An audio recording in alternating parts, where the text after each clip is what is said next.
বয়স ৮০ হোক বা ১২-১৩, সম্মান তাকেই করো যার স্বভাব ভালো। জীবনে পরাজয় বলতে কিছু নেই। ধৈর্য ধরে সামনের দিকে এগিয়ে যান, আপ্রাণ চেষ্টা চালিয়ে যান, দেখবেন জয় নিশ্চিত। ভুল করে ভালোবেসে ফেলা যায়, তবে ভুল করে ভোলা যায় না।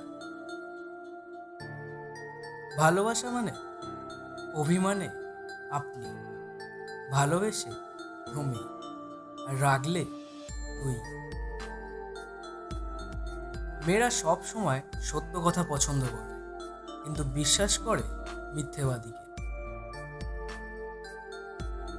শিক্ষা শুধু বই থেকে পাওয়া যায় না, অনেক সময় কাছের মানুষগুলো না চাইতে অনেক শিক্ষা দিয়ে দেয়।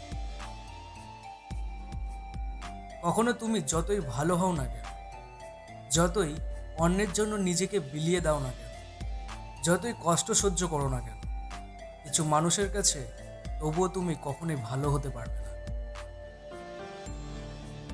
পৃথিবীতে সবচেয়ে অসহায় যে হাসির আড়ালে চোখের জল লুকিয়ে রাখে। চিৎকার করে কখনো নিজেকে নির্দোষ প্রমাণ করা যায় না, মাঝে মাঝে চুপ থাকতে হয়।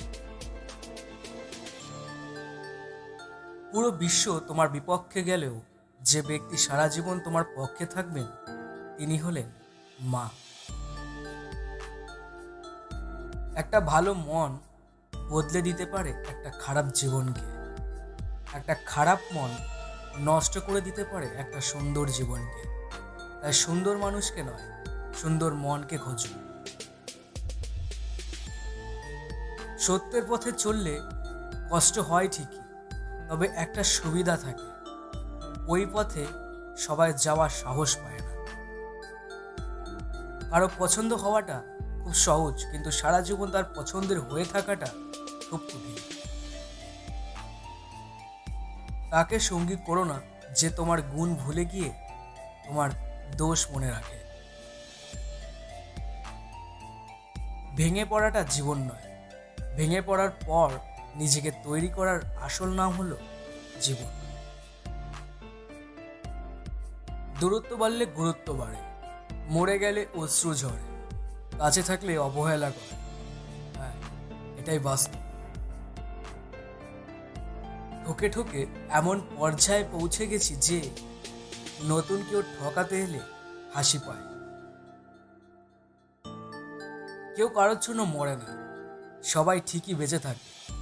জীবন চলে যায় জীবনের নিয়মে, শুধু মরে যায় ভালোবাসার প্রতিশ্রুতি আর সাজানো স্বপ্নগুলো।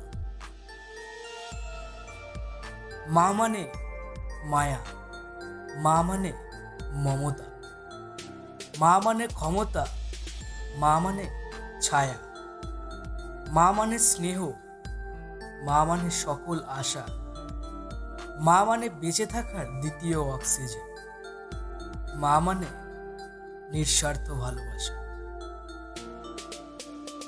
নাম বড় না পদবী বড়, না অর্থ বড় না ধর্ম বড়, আসল কথা হলো বিপদে যে পাশে দাঁড়িয়ে থাকে সেই সব থেকে বড়। প্রকৃত প্রেম একেই বলে, একজন জলে তো অন্যজন গলে। কথা শিখতে একটা মানুষের 2 বছরের সময় লাগে, কিন্তু কথায় কি বলতে হয়, কিভাবে বলতে হয়, কি বলা উচিত নয় তা শিখতে সারা জীবন লেগে যায়। কিছু মানুষের স্বভাব কোনোদিন পাল্টাবে না, তাদের যতই ভালোবাসা দাও তারা স্বার্থপরই থাকবে। সম্পর্ক বাঁচানোর দায়িত্ব যদি একার হয় তবে সেই সম্পর্ক না রাখাই ভালো। নিজে কষ্ট পেয়ে যদি অন্যের হাসির কারণ হতে পারো তাহলে তোমার জন্ম সার্থক।